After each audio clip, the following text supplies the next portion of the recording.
Mala ngayon, pinapalaya na kita. Pwede na lang tayo, okay? Sorry nga pala.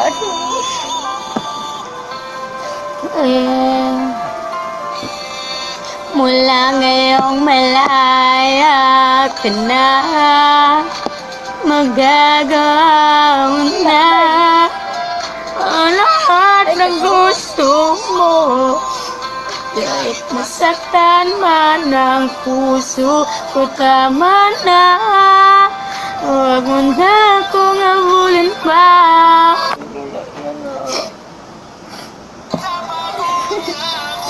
Masaktan sa'yo.